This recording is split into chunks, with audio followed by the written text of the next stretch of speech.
Hi there, it's Paulie here. With refreshed wine. Thanks to loyal camera crew. Cherry goodness. Alright, so I found a crazy little delight. It's called Retrostar.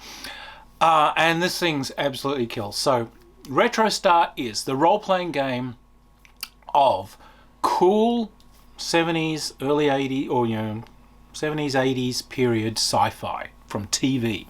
So, it's drawing its inspiration from Battlestar Galactica, but also from like $6 Million Man, from things like Jerry Anderson's UFO or Space 1999. These kind of things, they are serial TV. They're made on a limited budget with a limited cast and limited special effects, and they're kind of hokey and they're kind of tropey, and they're products of their time, and they're hilariously good fun.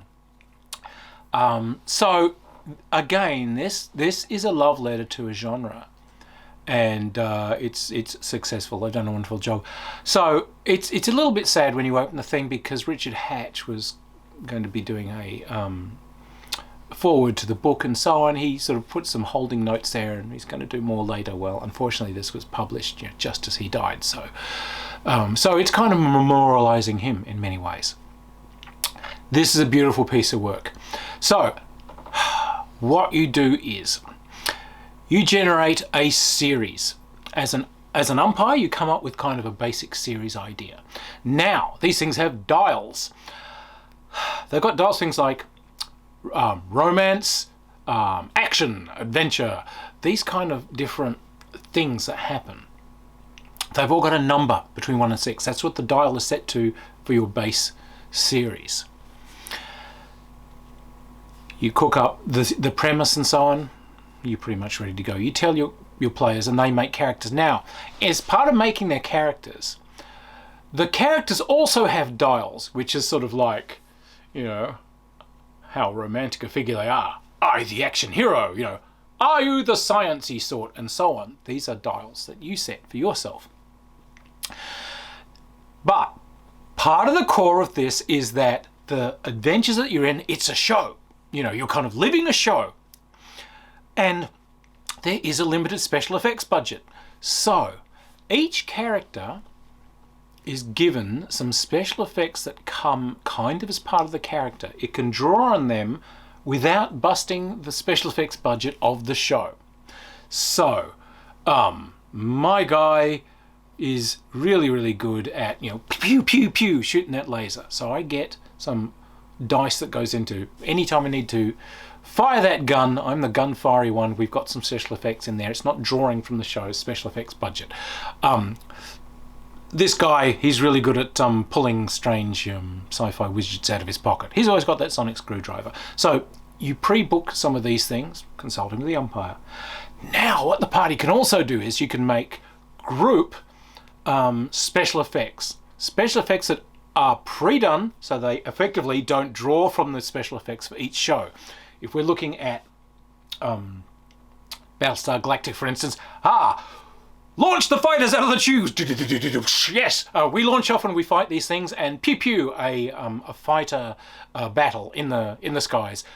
We've always got that on store. We can default to that, and it won't cost us anything, because when you do an adventure, for each adventure, you're given a special effects budget.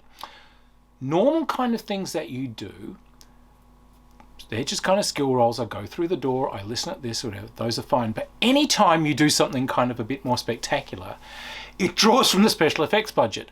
I want to blow something up. So, actually, we don't have the budget to cover you blowing up a major piece of set. Oh shit, you're going to have to come up with a better idea than that. A cheaper one. Bob's got his electro trimodulator on him. What if he just overheats the thing, and then their radar will stop working rather than blowing up a radar installation, which would be an effect. Yeah, he's already got that effect. Yes, I'll just overload the circuits here.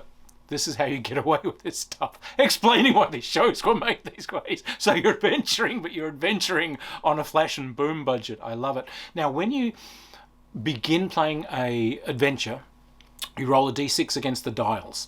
If you get your number or less, this gets you some extra kind of effect dice for during play for things to do with what you roll against. So if your guy's like a romantic lead and you've rolled under that successfully, you've got some extra dice during play for stuff to do with, romance.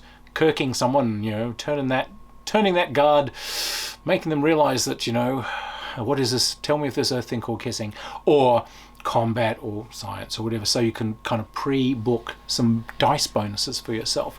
The umpire is also rolling against the actual setting itself to see what's going to come up at specific times. He rolls to, okay, now there's a romance thing that has to come up. I've got that set in my dials. It's high romance, or this is high action or high space adventure.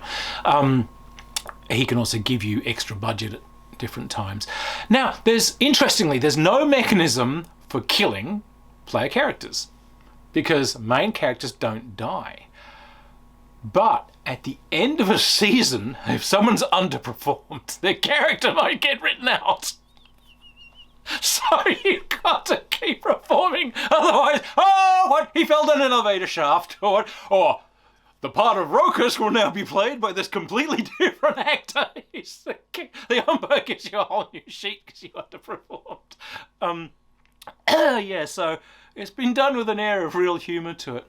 You have adventures that are done in 5 acts, 5-act TV show style setting, and they're done a series and mini-series. Oh, cool. So the umpire's got like a special effects budget for the bad guys as well. He's got characters that he's designed, he's got a series laid out, he's got levels of different guys to approach. But the interesting thing is, it's kind of all about the characters in many ways. So like I said, there's no mechanism for actually killing characters, but there's, I'll be all right. So if you attempt to do things and it doesn't work out, there is a consequence that you take. So you can say, I get wounded. I'm rolling to shoot in this thing and that doesn't work out. Or my character takes a wound. That's a consequence. I'll be all right. You guys go on. You can roll those over into things so that you get negatives to dice to certain things and so on. And what you can do is you can vanish from that scene and you come back to the next scene, you're fine. So you have the big firefight, you get the next one is like, they're checking you out of hospital and all's well, or we've hit you with a medipack and these sorts of things. So look, this is a terrific piece of work. It's tongue-in-cheek, it's funny. The dials thing is interesting because it allows the umpire to kind of set his series to the kind of play that he wants to see. You put dials for your characters, so you kind of encourage the kind of play you want to see your character do. Your series can change its character. They go over several different types of historical things and how they changed and why they changed, as like producers made all sorts of stupid decisions and tried to pep things up and do this and that and essentially, wrecked wonderful things.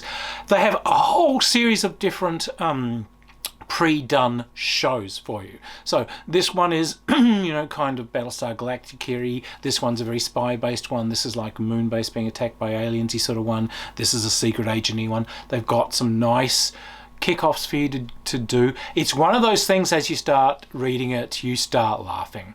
Yes, you start cooking up your own adventures, but you're having a good smirk as you're doing it, because every crappy scene you see in a crappy TV show comes leaping to mind. Every chimpanzee dressed as a robot dog, it's right there for you, and it's doable. It's like, wait, because you can create props and so on that are associated, and it's like, oh my God, we're in trouble. It's like, quick, the comedy relief robot comes in. It's like, what does that do? I'll reset these dials and it'll do this for us. So it'll save the day. A great piece of work. This has been like a difficult project, really, recreating the gist of hokey TV shows, but creating workable, logical mechanisms that not only make that work, but make you want to embrace the genre itself as you play. And they've been really successful at that. So I think this is really clever design work. I really do. Glasses raised to the designers. They did a great job. Go and take a look at it. It's hilarious. What a fantastic idea. It's so well done. And look, even if you don't play it, the temptation to kind of bring some of this kind of stuff into other science fiction gameplay, we'll make this a valuable resource for you. Take a look at it. Get out there and boldly go. Cheers.